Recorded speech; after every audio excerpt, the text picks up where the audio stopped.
Hello बच्चों, हमें यहाँ क्वेश्चन गिवन है, कह रहा match the following, column first है और कॉलम सेकंड है। ठीक है, यहाँ में कंप्रेसिबिलिटी फैक्टर गिवन है। ठीक है, और यहाँ पे हमें गैसेस गिवन है। ठीक है, तो compressibility factor for z equal to 1 किसके लिए होता है? आइडियल गैस के लिए। देखो एक कर्व होता है इस तरीके से, z ये प्रेशर के बीच में, ये कंप्रेसिबिलिटी फैक्टर और z प्रेशर के बीच में कर्व होता है। तो हाइड्रोजन और हीलियम के लिए क्या होता है? ये H2 और He के लिए ग्रेटर देन 1 होता है, मतलब ये पॉजिटिव डेविएशन दिखाती हैं। ठीक है, हमेशा। और आइडियल गैस के लिए z इक्वल्स टू 1 होता है। और जो गैस नीचे आती हैं वहाँ क्या होता है? उनकी वो क्या होता है? नेगेटिव डेविएशन दिखाती हैं।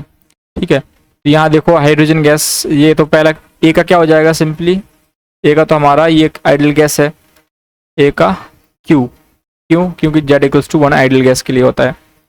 और compressibility factor z equals to greater than 1, तो ये तो हाइड्रोजन के लिए होगा। ठीक है, तो बी का क्या हो जाएगा?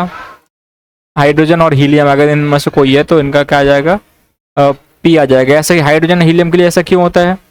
ठीक, क्योंकि हाइड्रोजन और हीलियम छोटे साइज की गैसेस हैं। हाइड्रोजन और हीलियम क्या है? स्मॉल साइज है इनका, स्मॉल साइज है। इसका मतलब क्या? सरफेस एरिया इनका लेस है, सरफेस एरिया लेस है। सरफेस एरिया अगर इनका लेस है तो ए इनका क्या होगा?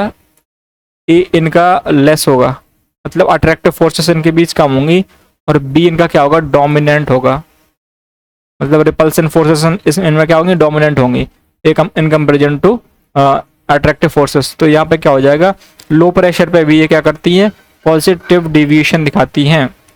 ठीक है, तो उनका लो प्रेशर भी वॉल्यूम क्या होता है? हाई होता है। ठीक है, तो ये आराम से क्या हो जाएगा? देखो z हमारा क्या होता है? Basically v real upon v ideal.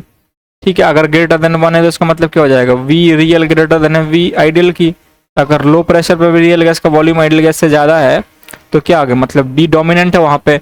b dominant इसलिए इस तरीके से इन गैसेस के लिए आ रहा है, और उसका रीजन मैंने एक्सप्लेन कर दिया यहाँ पे। तो compressibility factor z greater than 1 किसके लिए होगा? ये हमारा हाइड्रोजन के लिए हो जाएगा। ठीक है, सिंपली। और ये इसके लिए आइडियल गैस के लिए।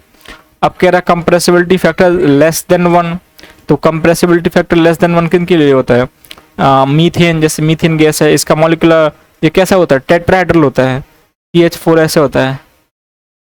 ठीक है, तो इसका सरफेस एरिया काफ़ी ज़्यादा होता है, हाई सरफेस एरिया। अगर इसका सरफेस एरिया हाई होगा तो सरफेस एरिया पर क्यों डिपेंड करता है? क्योंकि वॉन्डरवाल फोर्सेस ऑफ अट्रैक्शन क्या होते हैं? डायरेक्टली प्रोपोर्शनल होता है सरफेस एरिया के। ठीक है, फोर्सेस ऑफ अट्रैक्शन जो कि हमारा क्या है? ए है। ठीक है, ये सरफेस एरिया के डायरेक्टली प्रोपोर्शनल है। तो सरफेस एरिया हाई है, इसका मतलब ए का वैल्यू क्या है? हाई है। ए का वैल्यू हाई है, इसका मतलब क्या है? इसका मतलब वो नेगेटिव डेविएशन दिखा रही है। नेगेटिव डेविएशन मतलब वो आसानी से उनको कंप्रेस किया जा सकता है।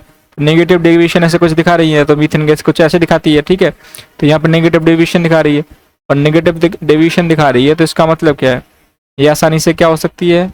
लिक्विफाई हो सकती है। तो कंप्रेसिबिलिटी फैक्टर लेस देन 1, तो सी का क्या हो जाएगा? आर। सी का आर हो जाएगा।